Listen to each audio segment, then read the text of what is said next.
potong aja ya. Ya. Assalamualaikum warahmatullahi wabarakatuh. Waalaikumsalam. Irfan, gimana kabarnya? Alhamdulillah, Pak Iwan. Ya. Sebenarnya saya maaf mengganggu Pak Irfan waktunya.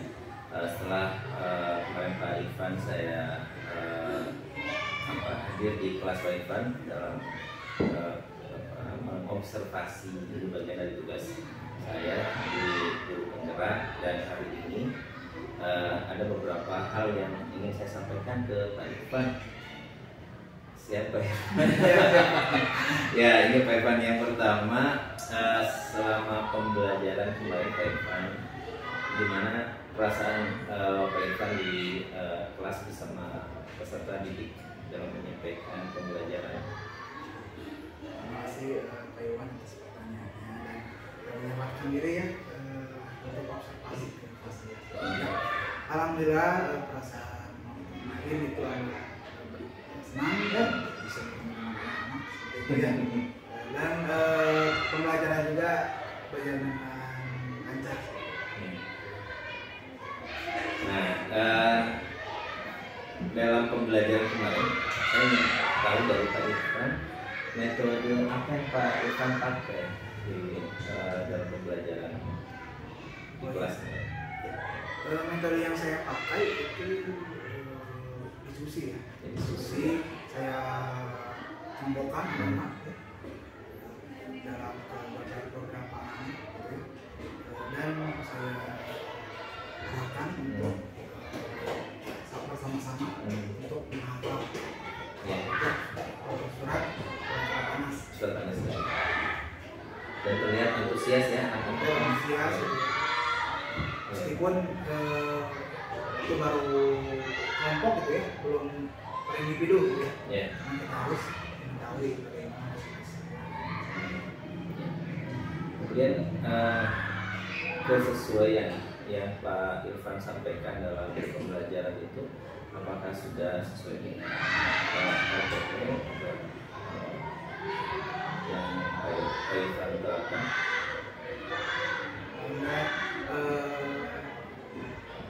Kegiatan pembelajaran Ya. sesuai dengan RPP ya, ada evaluasi gitu kan, untuk dan kesesuaian materi juga ya, sesuai dengan apa yang saya buat. Tentu kan di surat Anas itu ada beberapa yang penilaian ya, yang nantinya akan Pak Irfan ambil. Itu apakah hanya membaca atau menulis, atau penilaian asesmen yang nanti Pak Irfan pakai itu apa Pak Irfan? Betul. Yang pertama pasti kemampuan murid untuk membaca, kemudian setelah membaca tentu menulis ya, menulis surat Anas, dan yang ketiga mungkin untuk menghafalnya. Nah, tentu ya Pak Irfan, kalau di kelas tuh kemampuan dari masing-masing siswa itu berbeda-beda ya. Makanya ada konsep diferensiasi dari pembelajaran ya. Nah, dalam penerapannya ketika ada siswa yang terkendala misalnya dalam menghafal atau menulis gitu ya. Nah, cara Pak Irfan menyikapi perbedaan konsep belajar di peserta ini seperti apa? Itu memang betul Pak Iwan ya. Jadi masing-masing siswa berbeda. Jadi diterapkanlah pembelajaran diferensi seperti itu. Ya, mungkin cara yang saya lakukan. Jadi ketika misalkan ada anak yang tidak bisa membaca surat, nah mungkin saya bimbing gitu ya, tidak mesti dihususkan, mungkin saya perintahkan untuk ngobrol dulu untuk pengetahuan ya, apa yang tidak bisanya seperti itu ya, tidak bisanya dan yang tidak mampunya gitu. Nah setelah itu apabila anandanya itu masih belum bisa atau terus kalau ikrom gitu ya, atau bisa ya, gitu ya. Ada yang sudah bisa, ada yang tidak gitu ya. Maka saya buat gitu ya. Jadi si ayatnya itu dilatih seperti itu ya. Jadi kan kalau anaknya sudah bisa, maka sudah bisa membaca yang Arab. Kalau yang tidak bisa, saya buatkan yang Latinnya supaya semua anak-anak juga bisa untuk membaca surat.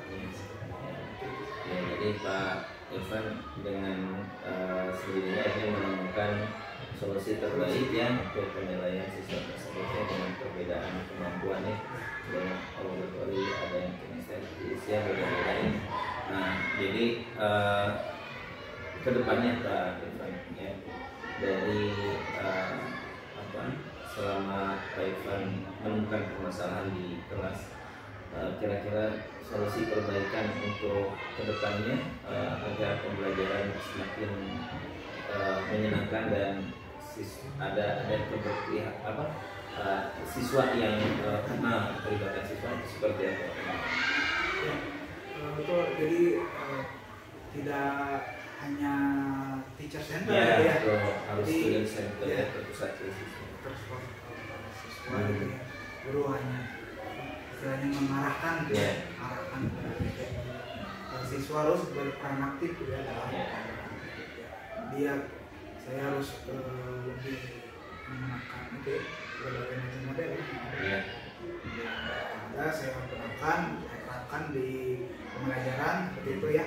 Jadi tidak hanya saya capek ya kita satu menjelaskan, tapi siswa bisa lebih aktif atau malah bisa mengerti.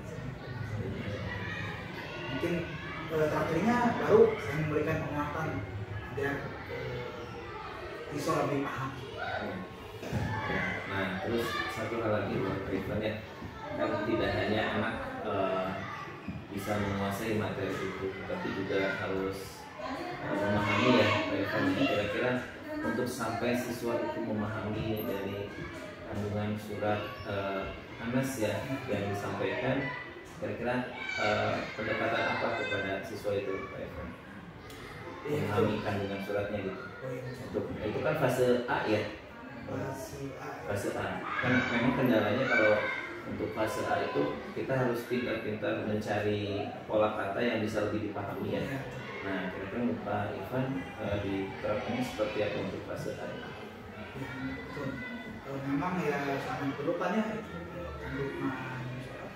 Jadi setelah ada membaca, menulis dan apa, tentu siswa harus diajarkan gitu ya, bagaimana mengetahui kandungan surat tersebut. Nah, mungkin pendekatan yang saya lakukan ya, kepada anak-anak dengan betul tadi dengan bahasa yang mudah dipahami, karena tidak mungkin ya kita mengajarkan dengan bahasa yang bagus gitu ya. Mereka melokok ya, tidak mengerti gitu ya. Jadi kita harus pintar-pintar lah, jadi menggunakan bahasa yang dipahami ya, gitu ya, supaya siswa juga paham apa yang kita sampaikan. Mungkin untuk kandungan ini harus guru yang terlibat gitu ya, guru yang terlibat terlebih dahulu agar menjelaskan terlebih dahulu gitu ya, agar tidak salah paham. Terima kasih Pak Irfan sudah berkenan ya saya observasi dan ya mudah-mudahan ya jadi ilmu bagi saya Pak Irfan ya. Terima kasih waktunya Pak Irfan.